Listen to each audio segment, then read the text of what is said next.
งานดังกล่าวได้จัดขึ้นในวันที่ 6 กุมภาพันธ์ 2026 ที่โรงเรียนมศ.ฟ้าสีคำโดยการเข้าร่วมเป็นประธานของท่านภูวรพงษ์ลาดแก้ว หัวหน้าคณะจัดตั้งเมืองนาเซทองท่านจันมาลากุศลรองประธานสหพันธ์กรรมบาลนครเมืองจันทร์ผู้ชี้นำเวียกการกรรมบาลเมืองนาเซทองพร้อมด้วยบรรดาคณะกรรมการจากแผนกของการกรมกองโรงเรียนและภาคส่วนที่เกี่ยวข้องเข้าร่วมจุดประสงค์ของการจัดงานในครั้งนี้ก็เพื่อเป็นการสร้างกระบวนการคำนับหับต้นและคำนับสมเสยวันสำคัญต่างๆทางด้านประวัติศาสตร์ของชาติของภาคเป็นต้นวันสั่งตั้งภาคประชาชนปฏิบัติลาวครบรอบ 71 ปี วันสถาปนาสปป.ลาวครบรอบ 71 ปี ในปี 2026 วันสั่งตั้งสหพันธ์กรรมบาลลาวครบรอบ 70 ปี ทั้งเป็นการจัดตั้งพันธ์ขยายมติกองประชุมใหญ่ครั้งที่ 9 ของผู้แทนกรรมบาลทั่วเมืองนาเซทองอีกด้านหนึ่งเพื่อเป็นการกระตุกสุขยูและยกสูงพระบทบาทของการจัดตั้งกรรมบาลแต่ละขั้นให้มีความเข้มแข็งขึ้นเทื่อละก้าวพร้อมเดียวกันก็เพื่อเฮ็ดให้คณะกรรมการสมาชิกกรรมบาลที่สังกัดอยู่แต่ละภาคฐานได้มีโอกาสพบปะแลกเปลี่ยนบทเรียนในการชี้นำพาก็คือการเคลื่อนไหวกิจกรรมด้านต่างๆเพื่อเฮ็ดให้คณะกรรมบาลสมาชิกได้แสดงออกด้านความรู้ความสามารถและพรสวรรค์ของตนเองพิเศษการจัดงานในครั้งนี้ก็เพื่อเป็นส่วนหนึ่งในการสร้างขบวนการคำนับหับตอนวันเลือกตั้งสมาชิกสภาแห่งชาติสุดที่10และสมาชิกสภาประชาชนนครเมืองจันทร์สุดที่5ที่จะมีขึ้นในเดือนเดียวกันนี้งานพบปะแลกเปลี่ยนบทเรียนซึ่งกันและกันของสหพันธ์กรรมบาลเมืองนาเซทองในครั้งนี้ประกอบมีทั้งหมด6กิจกรรมคือขับลำท้องถิ่นห้องเพลงเดี่ยวฟ้อนรวมหมู่ยิงซ้ายตอบคำถามความรู้รอบตัวกีฬาปั่นส่งแยกทีมยิงทีมซ้ายกีฬาเปตังอนุรักษ์รักษาสิ่งแวดล้อมงานพบปะสหพันธ์กรรมบาลทั่วเมืองนาเซทองประจำปี 2026 ปีนี้เป็นปีทำอิฐทางนี้ก็เพื่อเป็นการหัดแน่นความสามัคคีหักแพงซึ่งกันและกันระหว่างสหพันธ์กรรมบาลด้วยกันในแผนพัฒนาเศรษฐกิจสังคมแห่งชาติ5ปีครั้งที่10 2026-2030 รัฐบาลได้กำหนดทิศทางการพัฒนา โดยเน้นใส่การสร้างเศรษฐกิจเอกราชและเป็นเจ้าตนเองรักษาความมั่นคงทางเศรษฐกิจมหาภาค ควบคุมเงินเฟ้อ ส่งเสริมการผลิต การค้าและการลงทุน พัฒนาทรัพยากรมนุษย์ควบคู่ไปกับการปกป้อง คุ้มครองสิ่งแวดล้อม หาประกันความเสมอภาคทางสังคมและการเติบโตอย่างยืนยง ส่วนในระยะ5 ปีผ่านมา รัฐบาลแม้นได้สุ่มใส่ปฏิบัติมาตรการต่างๆ เพื่อฟื้นฟูเศรษฐกิจ โดยสุ่มใส่สุกยุการผลิตและการบริการให้สืบโตขยายตัว ส่งเสริมการผลิตเพื่อทดแทนการนำเข้าและส่งออก ติดพันกับการปล่อยสินเชื่อเพื่อฟื้นฟูเศรษฐกิจ การปฏิบัติโครงการทดลองแห่ธาตุการส่งเสริมการท่องเที่ยว การปรับปรุงการบริการขนส่งภายในและต่างประเทศและอื่นๆเฮ็ดให้เศรษฐกิจสืบโตขยายตัวอย่างต่อเนื่อง รวมยอดผลิตภัณฑ์ภายใน GDP ขยายตัวเฉลี่ยในระดับ 4.24 ส่วนห้อย ซึ่งบรรลุคาดหมายที่วางไว้ 4 ส่วนห้อยขึ้นไป GDP ต่อหัวคนบรรลุได้ 2,138 ดอลลาร์สหรัฐในนี้คะแนนกสิกรรมขยายตัวเฉลี่ย 2.9 ส่วนห้อยกวมเอา 19.4 ส่วนห้อยของ GDP คะแนนอุตสาหกรรมขยายตัวเฉลี่ย 4.7 ส่วนห้อยกวม 32.5 ส่วนห้อยคะแนนบริการขยายตัวเฉลี่ย 4.5 ส่วนห้อยกวม 36.6 ส่วนห้อยคะแนนภาษีอากรขยายตัวเฉลี่ย 3.8 ส่วนห้อยกวมเอา 11.5 ส่วนห้อยของ GDP มูลค่าการผลิตไฟฟ้าพลังงานได้ 262,848 ตื้อกว่ากีบมูลค่าการผลิตแห่ธาตุ 179,755 ตื้อกีบสามารถขนส่งสินค้าได้ 60 ล้านต้นด้านงบประมาณแห่งรัฐบาลได้ตั้งหน้าปรับปรุงกลไกระเบียบการและหันเป็นทันสมัยเคียงคู่กับการขยายฐานรายรับเพิ่มทวีการกวดกาและต้านการหัวไหลของงบประมาณมอบความรับผิดชอบให้ท้องถิ่นหลายขึ้นและอื่นๆเฮ็ดให้สามารถเก็บรายรับงบประมาณได้เกินแผน5 ปีซ้อนซึ่งใน5 ปีมีรายรับงบประมาณทั้งหมด 251,910 ตื้อกีบได้ปฏิบัติมาตรการต่างๆเพื่อแก้ไขหนี้สินสาธารณะเฮ็ดให้ระดับหนี้สินลดลงจาก112 ส่วนห้อยของ GDP ในปี 2022 มาเป็น 88 ส่วนห้อยของ GDP ตาแสงสร้างมีไซได้ถูกประกาศสั่งตั้งขึ้นอย่างเป็นทางการในวันที่ 31 ธันวาคม 2025 เป็นตาแสงทำอิฐของนครเวียงจันทน์มีที่ตั้งสำนักงานอยู่บ้านนางงมใหม่เมืองไซธานี ในนั่นกว่าเอา24บ้านมีพลเมืองทั้งหมด 38,000 คนสำหรับทิศทางแผนการพัฒนาตาแสงสร้างมีไซแม่นได้วางแผนพัฒนาเศรษฐกิจสังคม5 ปีครั้งที่ 1ซึ่งทิศทางรวมแม่นจะสร้างตาแสงให้เป็นหัวหน่วยปกครองท้องถิ่นที่เข้มแข็งหอบด้านของเมืองไซธานีสั่งบ้านซุมซนให้เป็นหัวหน่วยพัฒนาสั่งเขตจุดซุ้มนางงมนาตานเป็นเขตบริหารรัฐคุ้มครองและบริการที่ทันสมัยมีความกระทัดรัดว่องไวโปร่งใสมีประสิทธิภาพหับไส้ประชาชนอย่างแท้จริงสร้างเศรษฐกิจให้มีความนักแน่นเข้มแข็งพร้อมทั้งหันเป็นเขตพัฒนาใหม่เช่นเขตบ้านนางงมหานาตานเป็นเขตบริหารบริการติดพันกับการท่องเที่ยวธรรมชาติสีเขียวภูเขาควายและกสิกรรมสะอาดบ้านเรียบแคมป์เงิมบ้านไห่พลไห่คำพลโฮงหาดเกียงหาดพะอินดวงบุตรดีนาเทสท่าดินแดงเหนือท่าดินแดงใต้เฟิร์นแทนและบ้านท่าจำปาให้เป็นเขตการค้าการบริการติดพันกับการท่องเที่ยวเรียบแคมป์เงิมเขตบ้านนากุ้งทงมังคุด3 บาทหัวขัวนาคันทุงนาคายเป็นเขตกสิกรรมสะอาดติดพันกับการท่องเที่ยวกสิกรรมสะอาดและเขตบ้านซ้ำบอนบ้านพลแพงเป็นเขตอุตสาหกรรมเบาติดพันกับการท่องเที่ยวการสั่งตั้งตะแสงกับแมนเพื่อตัดทอนขั้นตอนอันหนึ่งแต่ละระยะองค์การปกครองพวกเขาก็ได้แต่งตั้งคณะพนักงานหันเอาพนักงานลงก่อสร้างหากฐานการเมืองสำหรับการบริการเอกสารแม่นได้เน้นใส่การบริการผ่านประตูเดียวมีทั้งหมด51รายการ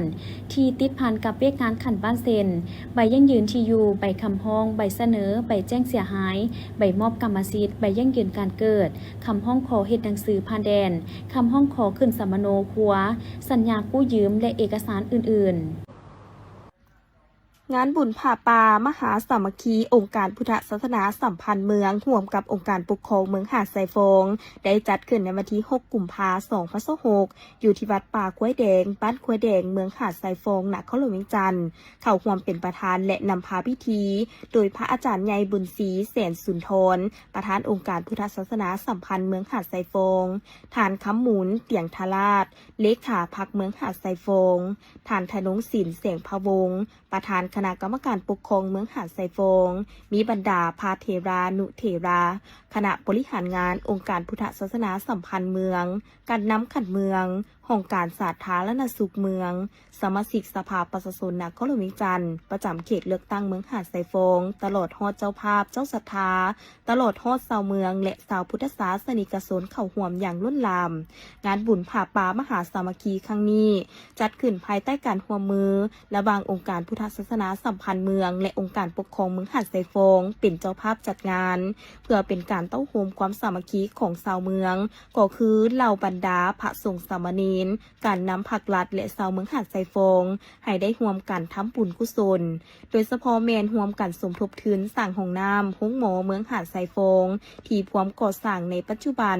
ซึ่งในตอนเช้าแมนได้มีการเต้าโฮมพระสงฆ์สามเณรการนำผักลัดและมนต์สนร่วมพิธีตักบาตรก่อนจะก้าวเข้าสู่ขบวนแห่ผ้าป่ามหาสามัคคีจากบ้านเข้าหาวัดด้วยขบวนที่ยิ่งใหญ่และมีความคึกคืนมวลซืนก่อนถวายแก่วัดและมอบปัจจัยโตให้กับห้องหมอเมืองนำไปสืบต่อสร้างห้องน้ำ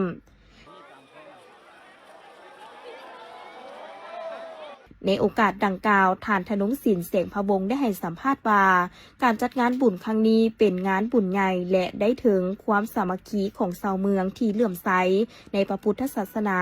พร้อมทั้งมีจิตใจอยากความการสร้างสาพัฒนาเมืองเป็นต้นแมนการก่อสร้างห้องน้ำห้องหมอเมืองที่จะเป็นบุญกุศลช่วยอำนวยความสะดวกก็คือการบริการพ่อแม่ประชาชนที่มาปิ่นป่วยอยู่ห้องหมอได้ใช้บริการอย่างเพียงพอมื้อนี้ก็เป็นองค์การปกครองเมืองหาดไซฟงร่วมกับองค์การพุทธศาสนาสัมพันธ์ลาวเมืองหาดไซฟงได้จัดผ้าป่าสามัคคีเพื่อเป็นการระดมทุนจากศรัทธาจากปวงชนเพื่อประกอบส่วนในการก่อสร้างห้องน้ำห้องหมอเมืองหาดไซฟง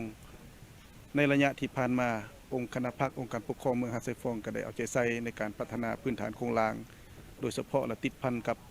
เวียกงานสาธารณสุขก็ได้มีการก่อสร้างหลายกิจกรรมกิจการ มาระยะนี้ก็มันอิงใส่ความเหี่ยวห้องต้องการตัวจริงในการบริการคนเจ็บเห็นว่าโรงหมอยังขาดเรื่องห้องน้ำเรื่องสุขอนามัยจะได้มีการปรับปรุงให้มันเพียงพอกับความต้องการอิงใส่งบประมาณก็เป็นจำกัด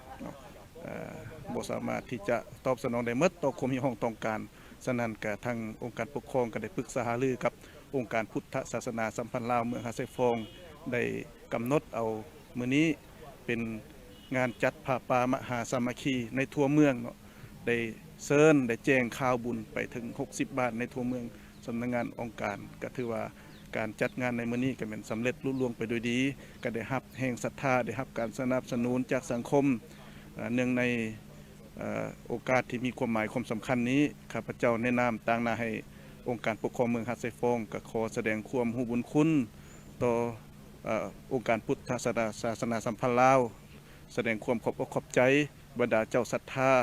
บรรดาปวงชนที่ได้มาร่วมกันเฮ็ดบุญในการถวายผ้าป่าสามัคคีในครั้งนี้ก็ขออวยพรให้ทุกท่านทุกภาคส่วนที่มีส่วนเกี่ยวข้องก็ขอให้มีสุขภาพแข็งแรงประสบผลสำเร็จในหน้าที่การงานและก็มีความผาสุกตลอดไปขอขอบใจนอกจากดร.เสียงทิพย์ไสยสารหัวหน้าองค์การสาธารณสุขเมืองหาดไซฟงก็ได้ให้สัมภาษณ์ว่า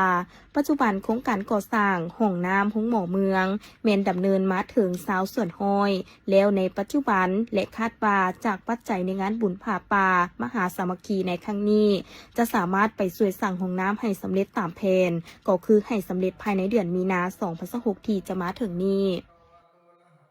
อิงตามงบประมาณแผนงบประมาณพวกเราในการจัดตั้งปฏิบัตินั้นก็คือว่าในเบื้องต้นพวกเราเองจะมีการก่อสร้างห้องน้ำอยู่ที่6ห้องด้วยกันแต่เนื่องจากว่าการเห็นความสำคัญของทางพระอาจารย์และก็ทางคณะอปส.เมืองพวกเราจึงให้จัดเป็นการก่อสร้าง8ห้องน้ำเนาะแล้วก็จะมีห้องอาบ2ห้องรวมทั้งหมดเป็นอยู่ที่10ห้องด้วยกันซึ่งในนี้เองงบประมาณโดยรวมเบื้องต้นก็จะมาอยู่400กว่าล้านกีบเนาะและในนี้เองทุนฮ้อนที่พวกเราได้จากการความปัจจัยในการเฮ็ดผ้าป่าสามัคคีครั้งนี้เนาะมันจะได้เอาไปสมทบใส่ก่อสร้างจนสำเร็จซึ่งคาดว่าก็น่าจะเพียงพอและถ้าหากว่ากรณีที่มันหักเหลือเนาะพวกเราเองก็จะแม่นว่ามีการจัดซื้อซอกหาอุปกรณ์การแพทย์ที่จำเป็นที่ขาดเขินที่จำเป็นในการรับใช้พ่อแม่ประชาชนชาวบ้านไซฟองของพวกเรานี้เพิ่มเติมอีกเนาะเจ้าในโอกาสที่มีความหมายความสำคัญนี้พระอาจารย์ใหญ่บุญศรีแสงสุนทรก็ได้ให้สัมภาษณ์ถึงงานบุญผ้าป่ามหาสามัคคีว่างานบุญดังกล่าวได้เห็นถึงความสามัคคีของชาวเมืองอย่างหนาแน่นและได้ร่วมกันทำบุญด้วยจิตใจอยากสร้างสรรค์พัฒนาเมืองร่วมกันถือว่าเป็นมูลเสื่อที่ควรรักษาและส่งเสริมให้มีความยืนยงตลอดไปผ่านการจัดงานผ้าป่าสามัคคีร่วมกันระหว่างคณะอปส.และองค์การปกครองเมืองถือว่าเป็นเวียกงานที่สำเร็จจบลงด้วยดีในนั้นก็เป็นการที่จัดขึ้นก็เป็นเพื่อความสมานสามัคคีปองดองเว้าเฉพาะก็เป็นชาวเมืองหาดทรายฟ้องก็ปรากฏว่าการที่ตอบรับของพ่อแม่ประชาชนในงานผ้าป่าสามัคคีของเฮานี้ที่ได้จัดขึ้นก็เพื่อน้อมนำเอาปัจจัยนี้ไปช่วยสร้างสรรค์พัฒนาโดยเฉพาะแต่ก็เป็นห้องน้ำของโรงหมอเมืองหาดทรายฟ้องดังนั้นข้าน้อยหรืออาตมาในนามประธานของอปส.ตั้งนาให้แก่ครูบาอาจารย์และคณะปกครองเมืองหาดทรายฟ้องพ่อแม่ประชาชนออกตนญาติโยมขอแสดงความขอบอกขอบใจและก็อนุโมทนาบุญนำทุกคนทุกทานที่เป็นกำลังศรัทธาที่ได้มีส่วนร่วมในการสร้างสรรค์พัฒนาและทนุบำรุงส่งเสริมให้ความสำคัญในการสร้างสรรค์พัฒนาประเทศชาติการทำบุญร่วมกันระหว่างคณะปกครองเมืองและองค์การพุทธศาสนาสัมพันธ์ลาวถือว่าเวียกงานของเฮาก็สำเร็จไปโดยดีขอแสดงความขอบอกขอบใจและอนุโมทนา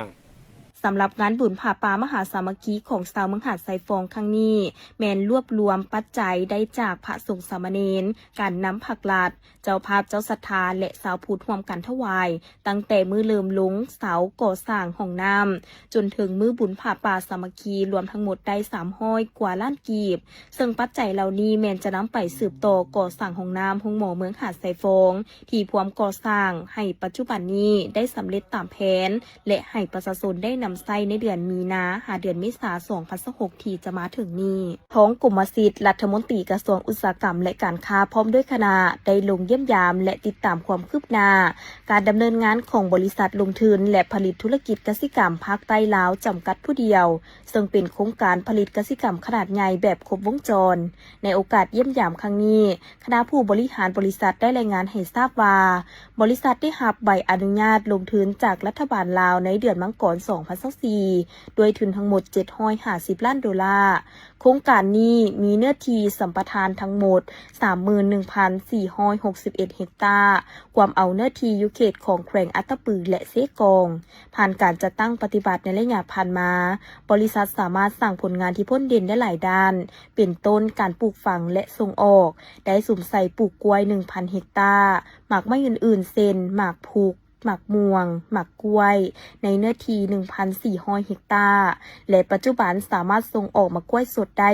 25,000 ต้นและหมากพุกจำนวนหนึ่งการเลี้ยงสัตว์ปัจจุบันมีงัวพันธุ์หลายกว่า 16,000 ตัวการสร้างเวียกเฮ็ดงานทำโครงสร้างได้สร้างอาชีพและรายรับที่มั่นคงให้แก่แรงงานท้องถิ่นถึง 7,400 คนการลงทุนตัวจริงฮอดท้ายปี2024บริษัทได้ลงทุนตัวจริงไปแล้วหลายกว่า$140 ล้านเข้าในพื้นฐานโครงสร้างและเทคนิคการผลิตเพื่อเฮ็ดให้โครงการบรรลุตามแผนการที่วางไว้2024-2028บริษัทได้เสนอให้ภาครัฐช่วยสุกยูบางเวียกงานนิติกรรมเป็นต้นแมนการเซ็นสัญญาเล็งขอดขั้นการอนุมัติเซ็นสัญญาพัฒนาโครงการและสัญญาเช่าที่ดินเพื่อให้บริษัทสามารถดำเนินขั้นตอนการโอนทุนจากต่างประเทศได้ตามระเบียบการระยะเวลาสัมปทานเสนอปรับระยะเวลาเช่าที่ดินเป็น50 ปีแต่ปี2024หา2074ออกไปตืมเพื่อให้สอดคล้องกับรูปแบบการลงทุนขนาดใหญ่เขตอุตสาหกรรมเสนอให้เล็งออกใบอนุญาตสร้างตั้งสร้างภาษีและเขตอุตสาหกรรมปรุงแต่งในเนื้อที่400 เฮกตาร์เพื่อสร้างมูลค่าเพิ่มให้แก่การผลิตในตอนท้ายท่านรัฐมนตรีได้แสดงความสมเสยต่อความมุ่งมั่นของบริษัททาโค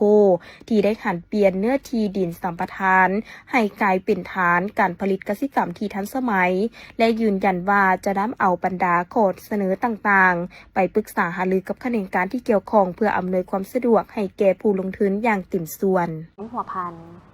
คณะซี่นำโครงการพัฒนาพื้นฐานโค้งหลังชนบทและการคุ้มครองอ่างตรงแบบยืนยงและโครงการสวนหลักเกษตรและการผลิตขนาดน้อยสวนหลักเกษตรแขวงขันศูนย์กลางล้มเคลื่อนไหวกวดกาแต่หัวทีเวียกงานการฟื้นฟูซ่อมแปลงชลประทานที่ได้รับผลกระทบจากภัยพิบัติภายใต้โครงการพัฒนาพื้นฐานโค้งลางชนบทและการคุ้มครองอ่างตรงแบบยืนยงนำโดยท่านนางจันทครบัวละพันธ์รองรัฐมนตรีกระทรวงเกษตรกรรมและสิ่งแวดล้อมมีบรรดาหัวหน้ากลุ่มกวดกากลุ่มชลประทานกลุ่มกวดกามีหัวหน้าแผนกเกษตรกรรมและสิ่งแวดล้อมแขวงหัวพันผู้ประสานงานโครงการขั้นศูนย์กลางขั้นแขวงและเมืองพร้อมด้วยบริษัทผู้รับเหมาก่อสร้างเข้าร่วมเพื่อเป็นการสุขยูส่งเสริมเวียกงานเกษตรกรรมและติดพันกับการจัดตั้งปฏิบัติเวียกงานโครงการต่างๆที่เข้ามาพัฒนาแขนงการเกษตรกรรมท่านรองรัฐมนตรีลงมาเยี่ยมยามและเฮ็ดเวียกในครั้งนี้ทีมงานได้ลงกวดกาการจัดตั้งปฏิบัติโครงการก่อสร้างการฟื้นฟูซ่อมแปลงชลประทานที่ได้รับผลกระทบจากภัยพิบัติอยู่น้ำปัวบ้านเมืองปัวเมืองเวียกไซและกวดกาโครงการย่อยซ่อมแปลงฟื้นฟูชลประทานน้ำหม152และซบเบาเป็นโครงการหนึ่งที่ได้รับทุนกู้ยืมและช่วยเหลือระหว่างรัฐบาลลาวกับธนาคารพัฒนาอาซี ADB รวมมูลค่าทั้งหมด 846,576 กว่า$สหรัฐโดยแม่นบริษัทดวงเวียงก่อสร้างจำกัดเป็นผู้รับเหมาก่อสร้างในโอกาสนี้ท่านรองรัฐมนตรีก็ได้ลงเยี่ยมยามและสุกยูการปลูกพืชฤดูแล้งอยู่บ้านเมือง ปัวเมืองเวียงไซและการผลิตข้าวนาแซงอยู่บ้านนามาดเมืองแอดแขวงหัวพันในนี้ท่านก็ได้มีคำเห็นแลกเปลี่ยนกับประชาชนและกลุ่มผลิตในการนำใช้เทคนิคกสิกรรมทันสมัยเข้าในการผลิตเพื่อยกสูงสมรรถภาพให้สูงขึ้นเอาใจใส่บรบัดรักษาผลผลิตของแต่ละกลุ่มและทานยังได้เน้นหนักให้พนักงานวิชาการนำแผนกการนำเมืองภาคส่วนที่เกี่ยวข้องให้เอาใจใส่สุกยูติดตามการผลิตของชาวเกษตรกรสั่งกลุ่มผลิตกสิกรรมให้เข้มแข็งหันเอาพนักงานวิชาการลงใกล้สิทธิติดแทนกับชาวเกษตรกรในการเผยแพร่เทคนิคกสิกรรมและติดพันกับโครงการลงทุนของรัฐและโครงการที่ได้รับทุนก่อสร้างซ่อมแปลงส่วนรับประทานต่างๆให้ได้จัดตั้งปฏิบัติตามแผนได้สำเร็จตามสัญญาทั้งนี้ก็เพื่อเฮ็ดให้การพัฒนาเวียกงานกสิกรรมและการลงทุนซุ้มใส่แขนงกสิกรรมและสิ่งแวดล้อมได้พัฒนาขึ้นเรื่อยๆเฮ็ดให้ประชาชนหลุดพ้นความทุกข์ยากเทื่อละก้าว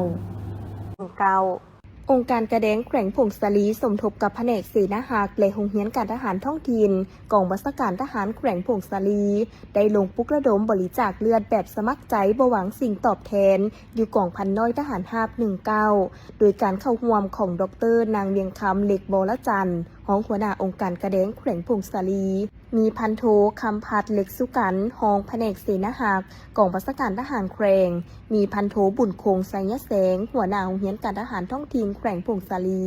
มีบรรดาทหารกำลังใหม่พร้อมด้วยวิชาการจากองค์การกระแดงแขวงเข้าร่วมดร.นางเวียงคำเหล็กบรจันทร์ได้มีคำเห็นว่าเลือดเป็นสิ่งที่สำคัญที่หล่อเลี้ยงชีวิตอินทรีย์ของคนเฮาให้มีลมหายใจและดำรงชีวิตอยู่ในโลกนี้หลายๆล้านชีวิตมีความอยู่รอดปลอดภัยได้แม้นยังอาศัยเลือดของคนอื่นที่ได้บริจาคฝากเป็นของขวัญอันล้ำค่าให้แก่คนเจ็บผู้ที่ขาดเลือดประจำเส้นการผ่าตัดการเกิดอุบัติเหตุบนท้องถนนเกิดลูกผิดปกติเลือดไหลระบบละลายการฟอกหมากไขหลังเพื่อเติมพลังยืดความหวังให้ชีวิตแน่นอนถ้าบ่มีเลือดบริจาคชีวิตจะบ่ได้รับการช่วยเหลือซึ่งพวกเขาเหล่านั้นกำลังนอนปิ่มปัวรอหาความช่วยเหลืออยู่ห้องหมอแขวงห้องหมอเมืองและสุขศาลาเพราะว่าเลือดบ่มีโรงงานผลิตถึงแม้นว่าประเทศจะสิวิไลสวยงามอุดมหังมีเพียงใดก็ตามแต่ก็บ่สามารถสร้างโรงงานผลิตเลือดได้และยังบ่มีสารชนิดใดๆที่จะสามารถเข้ามาทดแทนเลือดได้ถ้าขาดเลือดต้องปิ่มปัวด้วยเลือดเท่านั้นการปลุกระดมคนคว้ยการบริจาคเลือดและสนองเลือดปลอดภัยแบบสมัครใจและบ่หวังสิ่งตอบแทนแม้นหน้าเวียกหนึ่งที่ทางภาครัฐบาลก็คือองค์การกระแดงแห่งชาติลาวและองค์การกระแดงแขวงถือเป็นบุริมสิทธิ์เพื่อสนองความเรียกร้องต้องการของสังคมเว้ารวมเว้าเฉพาะแม่นพลเมืองลาวที่มีความจำเป็นในการนำใส่เลือดแต่ถึงอย่างใดก็ดีในท่ามกลางสภาพของโลกปัจจุบันก็คือสาธารณรัฐประชาธิปไตยประชาชนลาวและแขวงผงสาลีมีความต้องการในการสวมใส่เลือดมีท่าเอียงเพิ่มสูงขึ้นซึ่งเป็นสิ่งที่ท้าทายใหม่ที่องค์การกระแดงแขวงจำเป็นต้องได้เพิ่มทวีความอาจสามารถของคณะภาคพนักงานรัฐกรเพื่อแนใส่หับมือและเฮ็ดให้การรับบริจาคเลือดสนองเลือดปลอดภัยตอบสนองกับความต้องการของสังคมได้อย่างเพียงพอและทันการพิธียกยอดสอฟ้าใส่สำนักงานประธานศูนย์กลางองค์การพุทธศาสนาสัมพันธ์แห่งสาธารณรัฐประชาธิปไตยประชาชนลาวแม่นเป็นหนึ่งในพิธีทั้งศาสนาภายในงานบุญฉลองผลสำเร็จการจัดทำปื้มพระไตรปิฎกลาวระหว่างวันที่26-31 มังกร 2026อยู่ที่เดินกลุ่มมาเรียนพระธาตุหลวงเวียงจันทน์ซึ่งในปีนี้พิธียกยอดสอฟ้าแม่นได้จัดขึ้นในตอนแลงของวันที่30 มังกรโดยการเป็นประธานของพระอาจารย์ใหญ่มหาเวทมเสนัยประธานศูนย์กลางองค์การพุทธศาสนาสัมพันธ์แห่งสาธารณรัฐประชาธิปไตยประชาชนลาวพร้อมด้วยคณะบริหารงานศูนย์กลางมีบรรดาประธานองค์การพุทธศาสนาสัมพันธ์ลาวแขวงองค์การพุทธศาสนาสัมพันธ์ลาวเมืองภายในนครเวียงจันทน์และพระสงฆ์สามเณรเข้าร่วมฝ่ายคารวาสเข้าร่วมโดยแม่ป้านาลีศรีสุริตภรรยาทานประธานประเทศแม่ป้าเวียงเงินไข่คำพิทูลภรรยาประธานศูนย์กลางแนวลาวสร้างชาติมีบรรดาการนำผักหลาดครอบครัวการนำอดีตการนำขั้นสูงเจ้าภาพเจ้าสถาพุทธบริษัทและมวลชนชาวพุทธเข้าร่วมเป็นจำนวนหลายพระอาจารย์อธิปไตยไมตรีจิตรองประธานศูนย์กลางองค์การพุทธศาสนาสัมพันธ์ลาวหัวหน้าห้องการบริหารงานศูนย์กลางองค์การพุทธศาส สนาสัมพันธ์ลาวได้ให้สัมภาษณ์ว่างานยกยอดโซฟาใส่สำนักงานประธานสงฆ์ครั้งนี้รวมมียอดโซฟาทั้งหมด7ยอดที่แสดงให้เห็นถึงการกำหนดเอายอดโซฟา7ยอดแม่นเทียบเท่ากับจำนวนขององค์ประธานที่บริหารงานศูนย์กลางองค์การพุทธศาสนาสัมพันธ์ลาวมาฮอดปัจจุบันแม่นมี7องค์หรือองค์ที่7คือพระอาจารย์ใหญ่มหาเวทมเสนัยองค์ปัจจุบันโดยสำนักงานหลังนี้แม้นใช้เวลาสร้างมาหลายปี เริ่มต้นตั้งแต่สมัยประธานสงฆ์องค์ที่5และนำพาสืบต่อสร้างมาจนสำเร็จพร้อมขึ้นอยู่ในสมัยประธานสงฆ์องค์ที่7ในปัจจุบันขอน้อมไหวพระรัตนตรัยขอน้อมถวายความเคารพแด่พระอาจารย์ใหญ่ประธานพระมหาเถรานุเถระเจริญสุขสบายดีมายังการนำผักหลัดขอบกว่ากันนำตลอดเทิงพระสันลามันดาเผาในการสร้างกุฏิที่เขาเอ่นว่าภาษาวัดว่าพระกุฏิแต่ณที่นี่มีอีกคำหนึ่งก็คือสำนักงานประธานศูนย์กลางองค์การพุทธศาสนาสัมพันธ์แห่งสปปลาวอันนี้คือสื่อเต็มเอิ้นมาสำนักงานในสำนักงานนี้แม่นพวกเฮาได้ทำการเฉลิมฉลองในการยกยอดโซฟาในการสูตรมงคลในการเฮ็ดพจน์สงฆ์เทระพิเศษยทัญญาประธานในการจะขึ้นอยู่บริหารงานอยู่ในสำนักงานสถานที่นี้สำนักงานประธานสงฆ์ได้สร้างมาตั้งแต่สมัยที่7ประธานสงฆ์องค์ที่6ประธานใหญ่มหางอนดำรงบุญริเริ่มสร้างและมรับมอบและก็สำเร็จในการสร้างไป95%ในสมัยที่8โดยมีประธานใหญ่มหาบุญมาสิมพรหมประธานสงฆ์องค์ที่6สมัยที่8และมาสำเร็จมาขึ้นอยู่บัดนี้มาขึ้นอยู่แม่นประธานใหญ่มหาเวทมเสนัยเป็นประธานศูนย์กลางอปสเป็นองค์ที่7สมัยที่9แม่นพวกเฮาได้เฉลิมฉลองในมื้อนี้ที่ได้สัมภาษณ์แก่บรรดาสื่อทั้งหลายเพื่อความเข้าใจและกระจ่างแจ้งในการนำใส่สำนักงานประธานสงฆ์ในที่นี้คำว่าสำนักงานประธานสงฆ์แม่นพวกเฮาก็ได้ยินว่าสำนักงานก็ถือว่าเป็นบอนบริหารงานบอนเฮ็ดเวียกเนาะกันภาษาชาวบ้านหรือกระทรวงทั้งหลายก็แม่นกระทรวงหรือว่าสำนักงานในการบริหารงานเวียกงานบ่แม่นกุฏิบ่แม่นบ่อนพำนักบ่อนอยู่คันกุฏิพระสงฆ์ก็จะอยู่ในวัดในว่าเนาะอันนี้เอิ้นว่าสำนักงานประธานสงฆ์ศูนย์กลางอปสเนาะในนี้ก็จะมีห้องบริหารงานเนาะของยทัญญาประธานศูนย์กลางอปสและก็ห้องบริหารงานของยทัญญาห้องประธานพระอาจารย์หัวหน้าและห้องประธานในกรรมาธิการทั้ง5และห้องการซึ่งมีอยู่องค์ประธานองค์ห้องประธานที่อาวุโสประธานใหญ่บุญสวนองค์ประจำการและสำหรับห้องประธานองค์รองลงมาในหัวหน้ากรรมาธิการแม่นมีอยู่6ภาคส่วน1ห้องการบริหารศูนย์กลางอปส2กรรมาธิการปกครองสงฆ์ศูนย์กลางอปส3กรรมาธิการศึกษาสงฆ์ศูนย์กลางอปส4กรรมาธิการเผยแผ่ศีลธรรมในปฏิบัติกรรมฐานศูนย์กลางอปส5กรรมาธิการสาธารณูปการศูนย์กลางอปสและ6กรรมาธิการการต่างประเทศศูนย์กลางอปสอันนี้คือ6ภาคส่วนแต่ว่ามานำใส่ในที่นี่แม่นเป็นองค์ห้องประธานเป็นองค์ประธานเป็นห้องประธานแล้วก็เป็นหัวหน้ากรรมาธิการส่วนสำนักงานของพนักงานของอาสาสมัครที่เป็นฆราวาสหรือเป็นพระสงฆ์ทั่วไปแม่นยังอยู่สำนักงานเหมือนเดิมอยู่ที่มหากดีและอยู่หอธรรมสภาหอธรรมสภาเป็นสำนักงานใหญ่เป็นส่วนกลางถึงในการปินอ้อมเวียกงานทั้งหลายเนาะในที่นี้แม่นเฉพาะองค์ประธานองค์ห้องประธานและก็หัวหน้ากรรมการต่างๆที่ได้ขึ้นมาบริหารงานในสถานที่นี้เนาะเจ้าในงานบุญยกยอดโซฟาและฮดสงพามหาเถระขณะจัดทำพระไตรปิฎกลาวครั้งนี้แม่นได้มีเจ้าภาพเจ้าสถาจำนวนหลายครอบครัวที่ได้ร่วมเป็นเจ้าภาพเจ้าสถากองฮดสงและยอดโซฟาที่นำพาโดยครอบครัวการน้ำผักลาดและบรรดาบริษัทต่างๆคือดังครอบครัวของท่านนางสมสนุกไซสนะวงเพชรที่ได้ให้สัมภาษณ์ว่าครอบครัวของเพิ่นก็แม่นส่วนหนึ่งที่ร่วมทำบุญกับพระพุทธศาสนา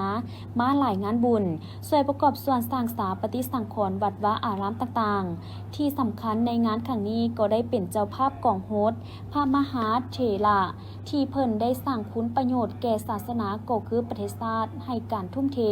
จัดทำพระไตรปิฎกลาวจนสำเร็จสมบูรณ์มีความภาคภูมิใจที่พวกข้าน้อยได้มีโอกาสเป็นเจ้าศรัทธาร่วมโฮสต์สงฆ์พระเถระนุเถระที่เพิ่นได้พัฒนที่เพิ่นได้บุกเบิกและได้สร้างพระไตรปิฎกให้สำเร็จในครั้งนี้ถือว่าพวกข้าน้อยมีความรู้สึกภาคภูมิใจและก็มีความศรัทธาในการสร้างบุญในครั้งนี้เนาะเพราะว่าพวกข้าน้อยก็เป็นผู้หนึ่งที่อยากประกอบส่วนสุขยุคำสู่พุทธศาสนาขอให้ศาสนาเจริญรุ่งเรืองถือว่าเป็นโอกาสอันหนึ่งที่เฮ็ดให้บริษัทพวกข้าน้อยมีส่วนร่วมพัฒนาพุทธศาสนาให้เจริญรุ่งเรืองคำสู่ประเทศชาติให้มีความอยู่เย็นเป็นสุขผาสุขทางบริษัทของพวกเขาก็ได้มีการประกอบส่วนสร้างพระสังฆราชอยู่ในหอธรรมสภาและได้บำรุงพุทธศาสนามาโดยตลอดกับแมนมีส่วนร่วมทุกกิจกรรมของพุทธศาสนาพวกเขาก็ได้มีส่วนร่วมบริษัทพวกเขาก็ได้มีส่วนร่วมประกอบส่วนนับจากนี้สำนักงานองค์การพุทธศาสนาสัมพันธ์แห่งสาธารณรัฐประชาธิปไตยประชาชนลาวแม้นจะได้ย้ายมาประจำอยู่ตึกหลังนี้เพื่อดำเนินจัดตั้งปฏิบัติเวียกงานต่างๆนับตั้งแต่องค์ประธานรองประธานรวมไปถึงบรรดาห้องการทั้ง5กรรมาธิการคือกรรมาธิการปกครองสงฆ์กรรมาธิการศึกษาสงฆ์กรรมาธิการเผยแผ่ศีลธรรมและปฏิบัติกรรมฐานกรรมาธิการการต่างประเทศและกรรมาธิการสาธารณูปการพิธีมอบหับอย่างเป็นทางการโรงงานบำบัดน้ำเปื้อนนครหลวงจันทร์และระบบสายท่อส่งน้ำเปื้อนด้วยเทคโนโลยีการบำบัด 26,000 เม็ดก้อนต่อวันและโครงสร้างที่ห้องหับได้ 52,000 เม็ดก้อนต่อวัน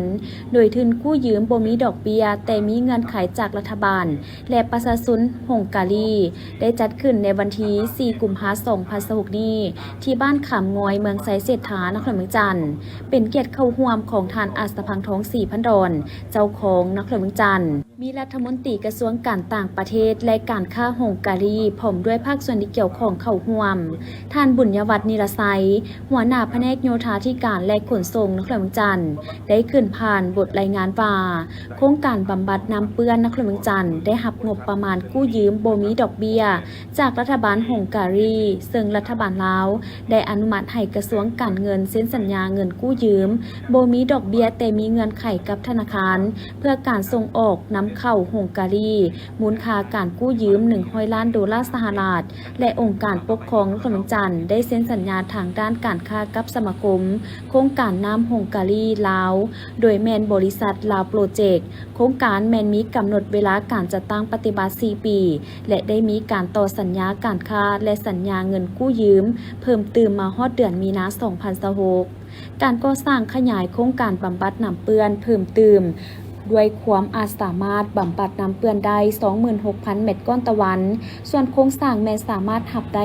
52,000 เม็ดก้อนต่อวันได้เริ่มลงมือก่อสร้างในต้นปี 2023ซึ่งมี3องค์ประกอบหลักคือก่อสร้างโรงงานบำบัดน้ำเปื้อนพร้อมด้วยเทคโนโลยีการก่อสร้างติดตั้งระบบสายท่อหับน้ำเปื้อนจากตัวเมืองพื้นที่หับน้ำเปื้อนฮองแก่ด้วยท่อ HDPE ฟี400 มิลลิเมตรไหลตามแหงนุ่มถ่วงมีความยาว 7,369 เมตรและท่อ HDPE ฟี800 มิลลิเมตรไหลด้วยแหงดันสูงมีความยาว 7,142 เมตรการก่อสร้างสถานีสูบส่งน้ำเปื้อนจากตัวเมือง9 จุดการสำรวจออกแบบและก่อสร้างแม่นบริษัทลาวโปรเจกต์เป็นเจ้าการทั้งหมดในการจัดหาบรรดาบริษัทซึ่งมีบริษัทออกแบบ KC บริษัทที่ปรึกษา QZRT และบริษัทไพสคอนลาวบริษัทก่อสร้างภายในแม่นบริษัท SPS และบริษัทต่างประเทศจำ ำนวนหนึ่งแผนกโยธาธิการและขนส่งนครหลวงจันทร์และคณะกรรมการจากภาคส่วนที่เกี่ยวข้องมีพระบทบาทติดตามกวดกาให้ไปตามมาตรฐานเทคนิคที่กำหนดไว้อำนวยความสะดวกและสุขยูให้เวียกงานไปตามแผนการที่กำหนดไว้การก่อสร้างแม่นปฏิบัติตามมาตรฐาน EU การผลิตสิ้นส่วนวัตถุอุปกรณ์เครื่องจักรเทคโนโลยีต่างๆแม่นำเข้าจากประเทศฮังการีการก่อสร้างโรงงานบำบัดน้ำเปื้อนแม่นใช้ระบบ Moving Base Bioreactor โดยมีการออกแบบก่อสร้างมี7องค์ประกอบคือ 1. อาคารอ่างดักขี้เหงื่อและกองทรายอาคารอ่างบำบัดน้ำเปื้อนอาคารอ่างปรับความขุ่นของตะกอน2อาคารอาคารแยกตะกอนอ่างขาเสื้อด้วยรังสี UV อาคารตากแห้งตะกอน2อาคารอาคารห้องการห้องทดลองโครงสร้างของอ่างบำบัดสามารถรองรับการบำบัดได้ 52,000 เมตรก้อนต่อวันหมายความว่าโรงงานบำบัดน้ำเปื้อนสามารถติดตั้งเทคโนโลยีเพื่อขยายได้ตื่มอีก 26,000 เมตรก้อนต่อวันมาฮอดปัจจุบันการก่อสร้างที่เป็นหน้าเวียกต้นโตลักแม่นสำเร็จ 99 ส่วนห้อยยังเหลือแต่เวียกเก็บบางหน้าเวียกและเวียกการเก็บเอกสารเพื่อมอบรับอย่างเป็นทางการในกลางเดือนมีนา 2026 นี้และโครงการยังจะได้สืบต่อรับประกัน 18 เดือนโอกาสนี้ท่านอาจสะพังทอง 4,000 ดอนก็ได้กล่าวมีคำเห็นต่อพิธีโดยได้แสดงความขอบใจและฮู้บุญคุณมายังรัฐบาลฮังการีที่เห็นได้ความสำคัญของเวียกงานการคุ้มครองบริหารจัดการน้ำอยู่นครหลวงจันทร์และหวังอย่างยิ่งว่ารัฐบาลฮังการีโดยเฉพาะแมนนครหลวงบูดาเปสต์ซึ่งเป็นนครมิตรภาพของนครหลวงจันทร์จะสืบต่อเพิ่มทวีการช่วยเหลือและการร่วมมือในหลายโครงเขตเวียกงานอื่นๆอีกโดยเฉพาะในเวียกงานขยายระบบน้ำประปาอยู่นครหลวงจันทร์เพื่อเป็นการเพิ่มสายผัวพันและมิตรภาพแห่งการร่วมมือให้หลายขึ้นตื่มพร้อมทั้งตีราคาสูงต่อผลสำเร็จของโครงการรางวัลงานมหกรรมการท่องเที่ยวอาเซียนประจำปี 2026 ซึ่งจัดขึ้นในระหว่างวันที่25-31 มังกร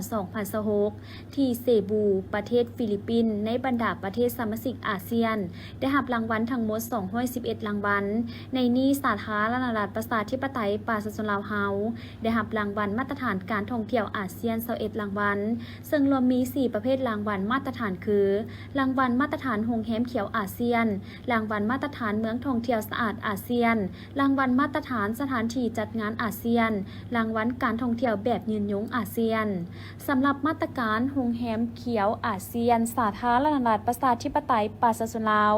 ได้รับ5รางวัลคือโรงแรมสุภัตตาเฮอริเทจนครหลวงจันทร์โรงแรมเดอะแกรนด์หลวงพระบางแขวงหลวงพระบางโรงแรมอามารีเวียงจันทร์นครหลวงจันทร์โรงแรมยูหลวงพระบางแขวงหลวงพระบางโดนฟุกรีสอร์ทนครหลวงจันทร์รางวัลมาตรฐานเมืองท่องเที่ยวสะอาดอาเซียนสปป.ลาวได้รับ4รางวัลคือ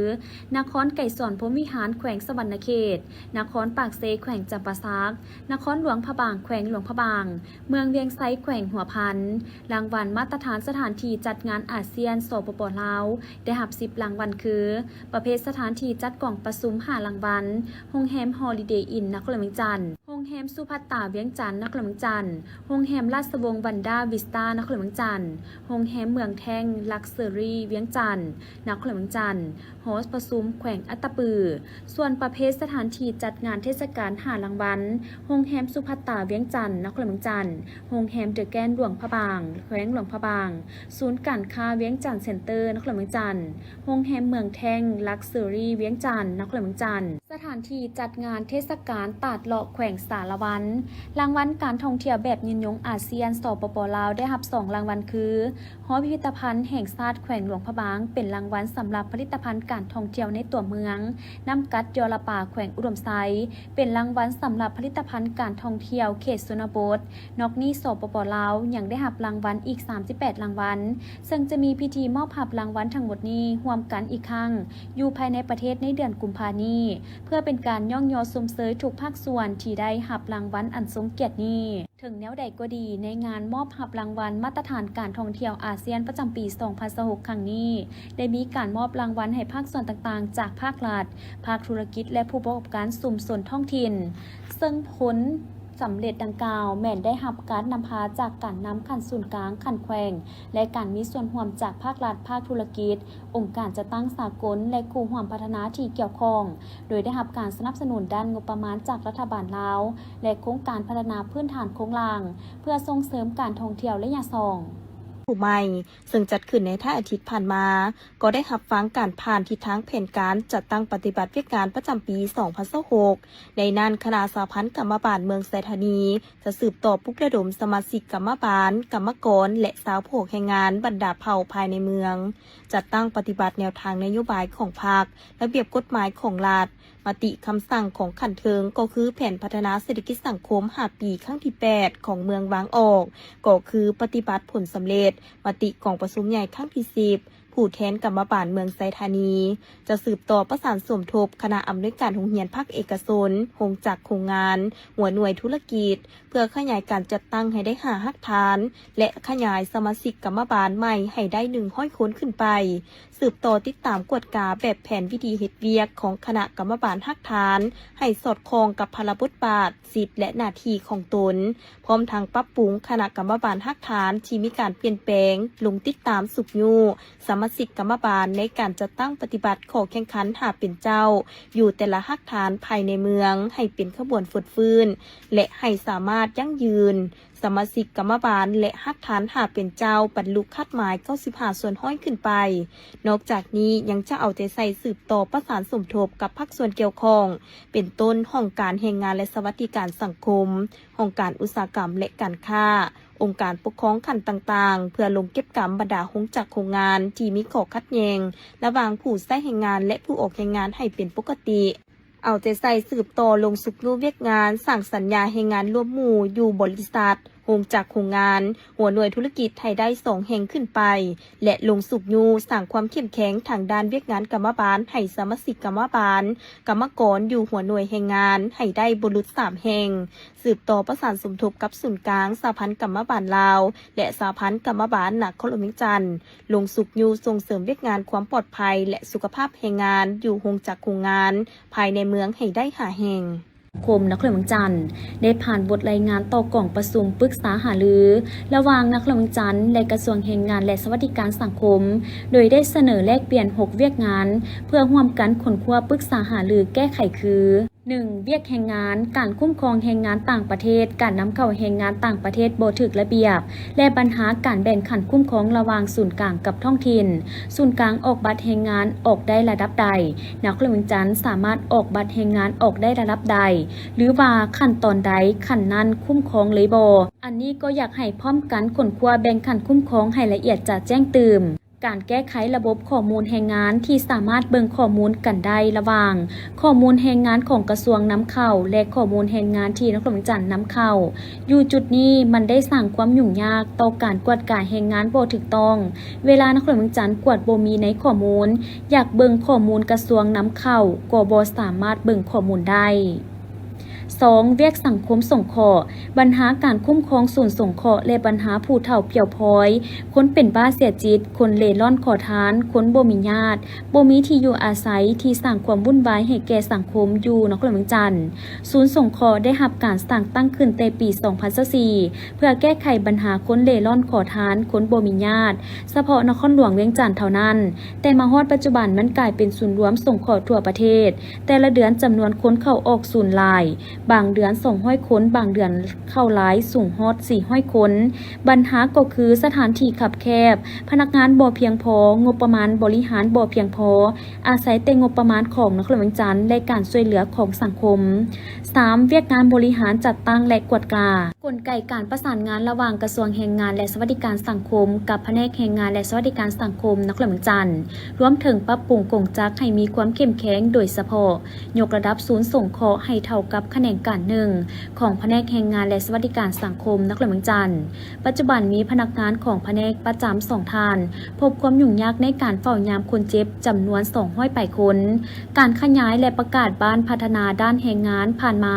แม้นยังต่ำหลายเสนอกระทรวงอนุมัติงบประมาณและให้ท้องถิ่น ตืม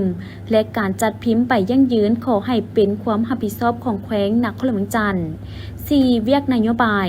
ปฏิบัตินโยบายแสดงความกตัญญูฮู้บุญคุณต่อผู้มีผลงานและคุณงามความดีในภารกิจปฏิวัติศาสตร์ประชาธิปไตยและปรับปรุงระบบสวัสดิการสังคมให้กลุ่มคนด้อยโอกาสให้สามารถเข้าถึงการบริการที่มีประสิทธิภาพดีขึ้น